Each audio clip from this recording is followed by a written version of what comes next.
Okay, so we've charged our clicker. The dog is responding really well to it, so we can start to use it proactively now in training behaviours that we want, reinforcing those behaviours. One really useful behaviour is eye contact. So if we can get our dog's eye contact, it sets us up for all kind of other good things as well. So even if it's just kind of you want your dog's attention while you're training something, if he's wandering around looking in different places, it's very hard to get them engaged on the task that you want. So starting with eye contact is always really good. It can be handy when you find yourself in not so good situations, like your dog, if it's very prey orientated and wants to chase sheep, things like that. You can keep them focused on you when you're around livestock, things like that, or if your dog is aggressive. And before it gets to that, I'm sure if you've got an aggressive dog, you know once they get to that point, there's no reaching them. Once it's called going over the threshold, they're snarling, they're really barking, lunging to get at the dog. So if we catch them before that point and get the eye contact, keep them focused on you, it's a win-win. So the way I teach an eye contact is to shape the behaviour. So shaping a behaviour. Flacco, come. Good boy, sit. Good boy. He's quite pre-orientated actually. That might have been a rabbit. So yes, shaping a behaviour is, if it's a difficult behaviour for your dog to get, if we do it in stages and reward our dog for doing sort of close approximations of that behaviour, and then gradually, it's called raising the criteria, ask for a nearer approximation to the eventual behaviour that we're trying to train. This is called shaping a behaviour. Flacco, come here. So what I'm going to do, I'm going to hold a treat out at arm's length. This is very important, so it's as far away from my eyes as possible. So what he's going to do, I'm going to show him that I've got a treat. He's going to smell it, he's going to try and get that treat, and at some point he'll either give up or he'll look at me, hopefully, to say, what are you doing? Give us the treat.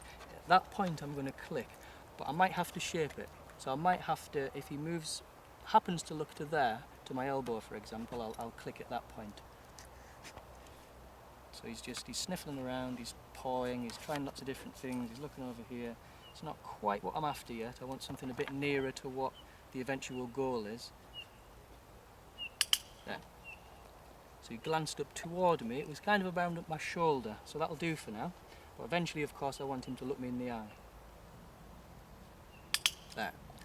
He has done this probably about a year ago when I first got him, so maybe he's got the gist already. Plus, I have already taught him eye contact. Okay. So once he's doing that reliably, it probably will take you longer than that. Well, almost definitely will if you've not done this before, unless you've got a genius dog. Once you've done that, you can start to add the cue. This sounds backwards. So what you want to do is catch the dog doing it, mark the behaviour like I did there with the clicker, but add the cue while he's actually doing the behaviour. So I'm not asking him to do it yet, I'm labelling the behaviour. Back up. Look.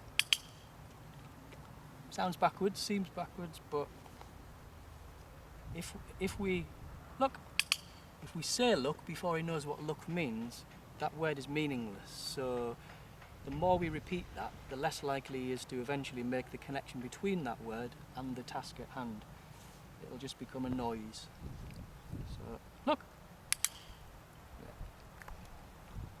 So when I've done that umpteen times, what I want to do, look, is ask him for a look, see if he looks. So this is testing the behaviour, see if I've got it. So while he's looking over here, look. Good.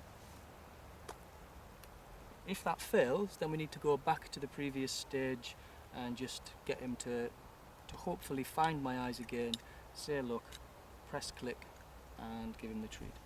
So once we've done that, we can then add duration. So adding duration, I get him to look, I say look, wait for the click. So I'm asking him to do the behaviour now for longer before he gets the reward. So look.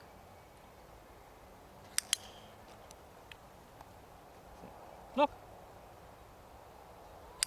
I'm not needing to hold the treat out anymore because he now knows what look means. And then we can add distraction to that. So once we've got him looking for a good long period of time, we can ask him to walk by our side. So I've already taught him here means walk by my side. Flacco, here. Look. So he walks by my side and looks while he's on the move. Here. Look.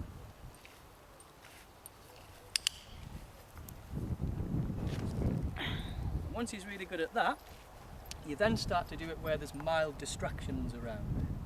So you know, if there are sheep in a field over there, he knows they're there, but he's not manic to get to them, we can then start to do that, and then we can gradually, once he's really good at that, come a bit nearer and a bit nearer and a bit nearer the sheep until he's walking in the same field as them, and we can still keep that eye contact. So there we go, that's how it's done.